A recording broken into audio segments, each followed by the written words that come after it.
அன்புக்குரிய நண்பர்களே, முதலமைச்சர் அவர்களே, சில விஷயங்களை உங்களிடம் தெரிந்து கொள்ள வேண்டும் என்ற தலைப்பில் என் கருத்துக்களை இந்த நேரம் என் மனதில் எழுந்து ஆர்ப்பரிக்கும் கேள்விகளை சாந்தத்தோடு உங்களிடம் சமர்ப்பிக்கிறேன். நீங்கள் பதில் சொல்லலாம், இதை புறந்தள்ளலாம். உங்கள் கடைசி தொண்டன் கூட இதற்கு பதில் சொன்னால் நான் மகிழ்ச்சி அடைவேன். உங்களுக்கு இருக்கிற வேளையிலே நீங்கள் தான் பதில் சொல்ல வேண்டும் என்று எதிர்பார்க்கிற அளவுக்கு நான் முட்டாள் அல்ல.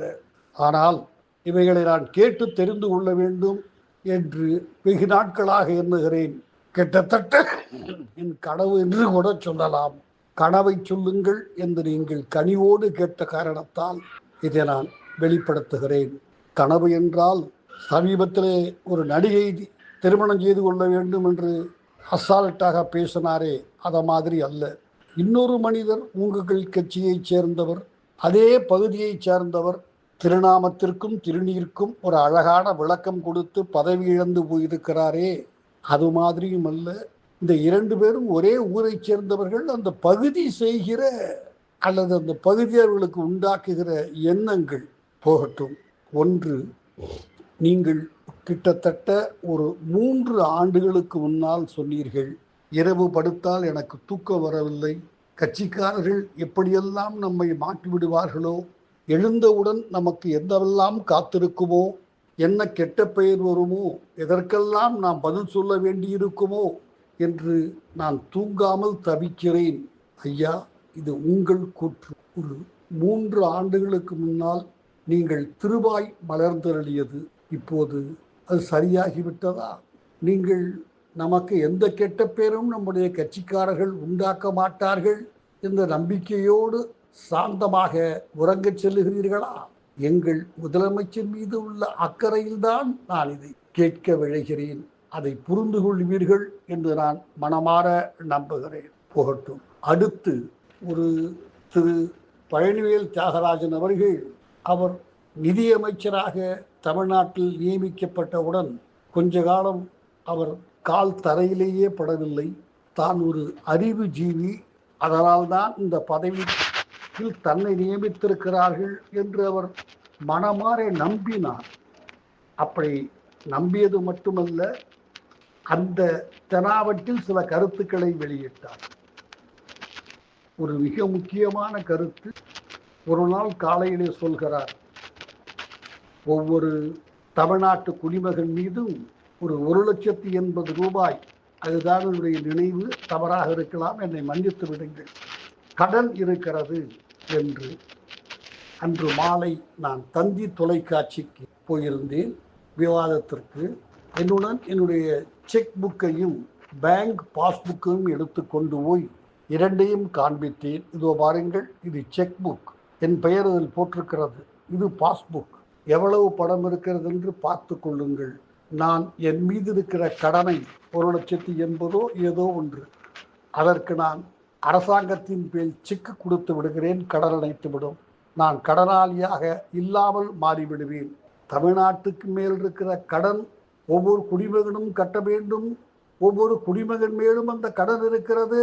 1,80,000 ஏதோ ஒரு தொகையை நீங்கள் சொன்னால், நிதியமைச்சர்களே, இந்த கடனை கட்டிவிடுகிறேன், தமிழ்நாட்டில் இருக்கிற சொத்துக்களில் பிரித்து என் பங்கை கொடுங்கள், கட்டடங்களாக, நிலங்களாக, பேருந்துகளாக, தொழிற்சாலைகளாக, கல்லூரிகளாக, இன்னும் பல ரூபத்தில் தமிழ்நாட்டில் பேரில், தமிழக அரசின் பேரில் ஒரு 10,000 கோடி ரூபாய் அல்லது 1,00,000 கோடி ரூபாய் சொத்து இருக்கிறது. கடனை நான் அடைக்க கடமைப்பட்டிருக்கிறேன் என்று சொன்னால், இதோ அடைத்து விட்டேன். தமிழ்நாட்டில் இருக்கிற சொத்துக்களில் எனக்கு பங்குண்டல்லவா, எப்போது பிரித்து கொடுப்பீர்கள் என்று கேட்டேன். கொல் என்று ஊரே சிரித்தது. திரு பழனிவேல் தியாகராஜன் புரிந்து கொண்டார், நம்மை விட அறிவாளிகள் இருக்கிற ஊர் இது, கொஞ்சம் வாயை பார்த்து விட வேண்டும் என்று விட்டார். இப்போது ஒரு 15 நாட்களுக்குள் 2,000, 3,000, 5,000 என்று அள்ளி அள்ளி வழங்குகிறீர்களே மக்களுக்கு. அவர்கள் கேட்காமலேயே இதை கோடை விடுமுறைக்கு வைத்துக்கொள், அதை இதற்கு வைத்துக்கொள், இதற்கு வைத்துக்கொள், அதற்கு வைத்துக்கொள் என்றெல்லாம் சொல்லுகிறீர்களே, மகிழ்ச்சி. அந்த கடனெல்லாம் அடைந்து விட்டதா? இதையெல்லாம் கொடுக்கக்கூடிய நிதி இருக்கிறதா? இதைத்தான் உங்களிடம் நான் தெரிந்து கொள்ள விரும்புகிறேன். இரண்டாவதாக, முதலமைச்சர் அவர்களே, இன்னும் ஒன்று கூட உங்களிடம் கேட்க வேண்டும். திரு பிடிஆர் பழனிவேல்ராஜன் அன்று நிதியமைச்சராக இருந்தபோது பேசியதில் 2 பேர் பெயரை குறிப்பிட்டு, உங்கள் கட்சியை சார்ந்தவர்கள், பிரமுகர்கள், உங்களுக்கு நெருங்கியவர்கள், அவர்கள் 30,000 கோடியோ 60,000 கோடியோ அடித்து வைத்திருக்கிறார்கள் அரசு பணத்தை என்று சொன்னார். நீங்கள் அந்த 1.5 லைன் அவர் பேச்சில் அவர் பேசியது அல்ல, யாரோ அதை இடைச்செருகளாக விட்டுவிட்டார்கள். மற்ற அந்த 1.5 லைனை தவிர மற்ற முழு பேச்சும் திரு பழனிவேல் தியாகராஜன் பேச்சுத்தான். ஆனால் அந்த ஆயிரக்கணக்கான கோடியை 2 பேர் திருடி வைத்திருக்கிறார்கள் என்று சொன்ன ஒரு 1.5 வாக்கியம் யாரோ சொல்லி இதில் சேர்த்து விட்டுவிட்டார்கள். அவர் பேசவில்லை என்று திரும்ப திரும்ப நீங்கள் சொன்னீர்கள். ஒரு 3 ஆண்டுகளாகிவிட்டன. ஆட்சியை கையில் வைத்திருக்கிற உங்களால் பழனிவேல் தியாகராஜனுடைய பேச்சில் ஒரு 1.5 லைனை சேர்த்து விட்டது யார் என்று கண்டுபிடிக்க முடியவில்லை என்றால் நீங்கள் ஆட்சிக்கு தகுதியா? இதையும் தயவு செய்து நீங்களே சொல்வீர்கள் என்று எதிர்பார்க்கிறேன். மூன்றாவதாக நான் தெரிந்து கொள்ள விரும்புவதெல்லாம் இதுதான். இன்றைக்கு கூட நீங்கள் சொல்லியிருக்கிறீர்கள், எடப்பாடியும் அன்புமணியும் தினகரனும் எல்லாம் டெல்லியில் போய் அமித்ஷாவிடம் பார்த்து பேசுகிறீர்களே, நீங்கள் அமித்ஷாவிடம் அடிமையாகிவிட்டீர்களா? அதிமுக அவரிடம் அடகு வைக்கப்பட்டு விட்டதா என்று கேட்டிருக்கிறீர்கள். அந்த கேள்விக்குத்தான் நான் இன்னொரு கேள்வி மூலமாக விடை தெரிந்து கொள்ள ஆசைப்படுகிறேன். ஒரு 2 ஆண்டுகளுக்கு முன்னால் நீங்கள் தலைமைச் செயலாளரையும் கட்சிக்காரரையும் அழைத்து கொண்டு போய், உங்கள் சகோதரியும் அழைத்து கொண்டு போய், டிஆர் பாலுவை கூட அழைத்து கொண்டு போய் ஒரு 45 நிமிடம் மாண்புமிகு பாரத பிரதமர் மோடியிடம் பேசுகிறீர்கள். பிறகு அதிகாரிகளையெல்லாம் தலைமைச் செயலாளரெல்லாம் வெளியே அனுப்பித்துவிட்டு நீங்களும் உங்கள் கட்சிக்காரர்களும் மட்டும் ஒரு 15 நிமிடம் தனிப்பட்ட முறையிலே பிரதம அமைச்சரோடு பேசுகிறீர்கள். எல்லா பத்திரிகைகளிலும் இது இருக்கிறது. நான் ஒரு 3-4 தொலைக்காட்சி விவாதங்களில் கேட்டேன். நீங்கள் போனது ஒரு அபிஷியல் ட்ரிப். 45 நிமிடம் பேசுகிறீர்கள், மகிழ்ச்சி. 15 நிமிடம் அரசியல்வாதிகள் மட்டுமே வைத்துக்கொண்டு நீங்கள் தலைமை அமைச்சரோடு பேசுகிறீர்களே, அது என்ன என்று விளக்கி சொல்ல முடியுமா? ஏனென்றால் நீங்கள் அங்கு போனது மக்கள் காசில், எங்கள் காசில். அதனால் தான் நான் கேட்கிறேன், தெரிந்து கொள்ள எனக்கு உரிமை இருக்கிறது.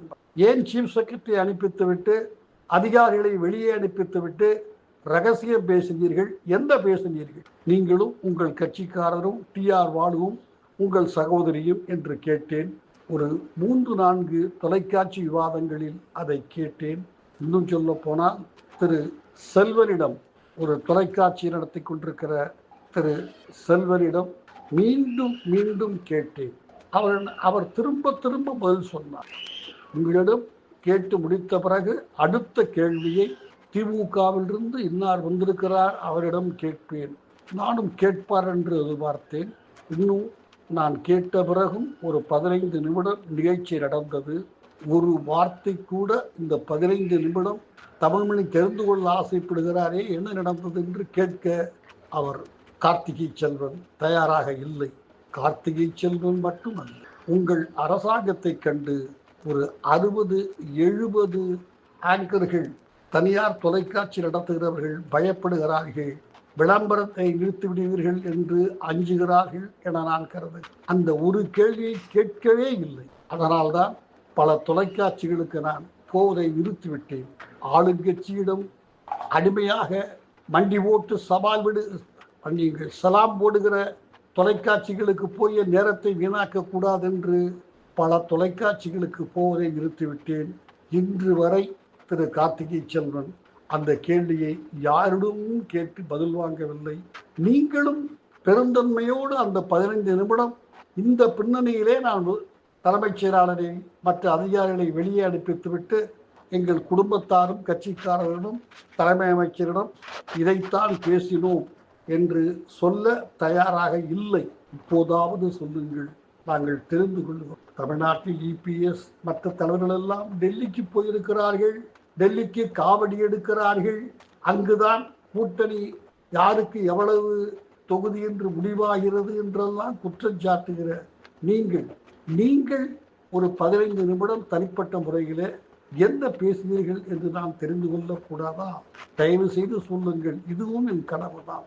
இன்னொன்று, 1000 கோடிக்கு மேல் திரு KN நேரு அவர்கள் ஊழல் செய்து தமிழ்நாடு பணத்தை, ஊழலில் வந்த பணத்தை சாப்பிட்டு விட்டார் என்ற குற்றச்சாட்டு. இது வாயால் சொல்லப்பட்டது மட்டுமே அல்ல, ஆயிரக்கணக்கான பக்கங்கள், ஆதாரங்கள், வாட்ஸ்அப் சம்பாஷணைகள். யாரிடம் என்ன சொன்னீர்கள்? நீங்கள் அல்ல, உங்கள் நெஹ்ரு எவ்வளவு பணம் வாங்கினார் ஒவ்வொரு பணியை நிரப்புவதற்கும் என்று முழு ஆதாரங்களோடு என்ஃபோர்ஸ்மெண்ட் டைரக்டரேட் கொடுத்த பிறகும் வழக்கு பதிய தயாராக இல்லை. சென்னை தலைமை நீதிபதி வழக்கு போட வேண்டும் என்று சொன்னார். இன்று வரை சமாளித்துக் கொண்டிருக்கிறீர்கள். ஒரு முதலமைச்சராக பதில் சொல்ல வேண்டிய கவலை, கடமை உங்களுக்கு இல்லை என்று கருதினால் அந்த நாற்காலியில் தொடர்ந்து உட்காருகிற தகுதி உங்களுக்கு இருக்கிறதா என்று தயவு செய்து பதில் சொல்லுங்கள். அன்புள்ள முதலமைச்சர் அவர்களே, ஒரு காலத்தில் உங்கள் மீது மிகுந்த மரியாதையோடு இருந்தவன் நான். ஆனால் இன்று செந்தில் பாலாஜியை என்னவெல்லாம் சொல்லி தலையில் குட்டி பிறகு அவரை நெஞ்சோடு அழைத்து மந்திரியாக்கினீர்கள். அன்றே உங்கள் கண்ணியம் காற்றில் பறந்து விட்டது. இப்போது நேரு வாயை மூடிக்கொண்டிருக்கிறீர்கள். வாயை திறந்தால் மாற்றிக்கொள்வோம் என்று. இதையெல்லாம் நீங்கள் வெளியே சொல்ல வேண்டும் என்பது என்னுடைய கனவு. முடிந்தால் சொல்லுங்கள். உங்களை இரு கரம் கூப்பி வணங்குகிறேன். நன்றி, வணக்கம்.